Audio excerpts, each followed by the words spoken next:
So I have 1 cup of soaked cashews. I soak them in boiling water for about 10 minutes. I'm adding in 1 clove garlic, 1 tablespoon of lemon juice, 1 tablespoon of coconut oil, if I can get that out there, 1 tablespoon of apple cider vinegar, a pinch of salt and pepper, and then I'm gonna start with just a splash of water, and then I'm gonna add in more as I blend. So you don't wanna add too much water, but you just wanna make sure that this blends well. So I blended this for about 10 seconds, and as you can see, it's still quite chunky. So I'm gonna add in more water because it's not getting very smooth at the moment. So I'm gonna blend this again, and hopefully it will get more into like a creamy, smooth texture.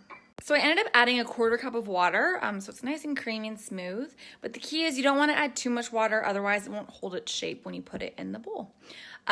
It sounds crazy, but this really does taste like goat cheese. It has the same tartness and the same creamy consistency. So to make the basil in a food processor, I'm gonna combine 1 cup of basil leaves, 1 clove garlic, 2 tablespoons of pine nuts, a pinch of salt, and 2 tablespoons of olive oil. And then I'm gonna blend it up. So I have my goat cheese ready, I have my pesto ready, and the last layer I need is sun-dried tomatoes. So I have 1/3 cup of sun-dried tomatoes or oven-roasted tomatoes, either one works, and I'm just gonna roughly chop them into small little bits. Okay, so this is the bowl that I'm using for my goat cheese mold. It holds about 1 cup of liquid. So just to measure it out to make sure that you don't get a bowl that's too small. And I have a piece of cling film or saran wrap, and I'm just gonna put it in the bottom like that.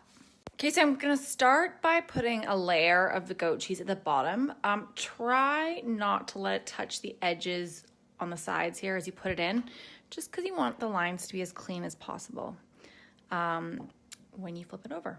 Okay, so I put about 3 spoonfuls of the goat cheese mixture down at the bottom here.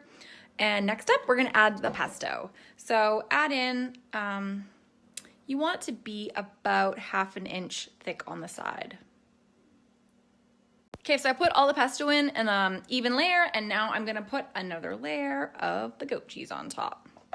So just put in the rest of the goat cheese and just make sure you spread it out to the sides, like so.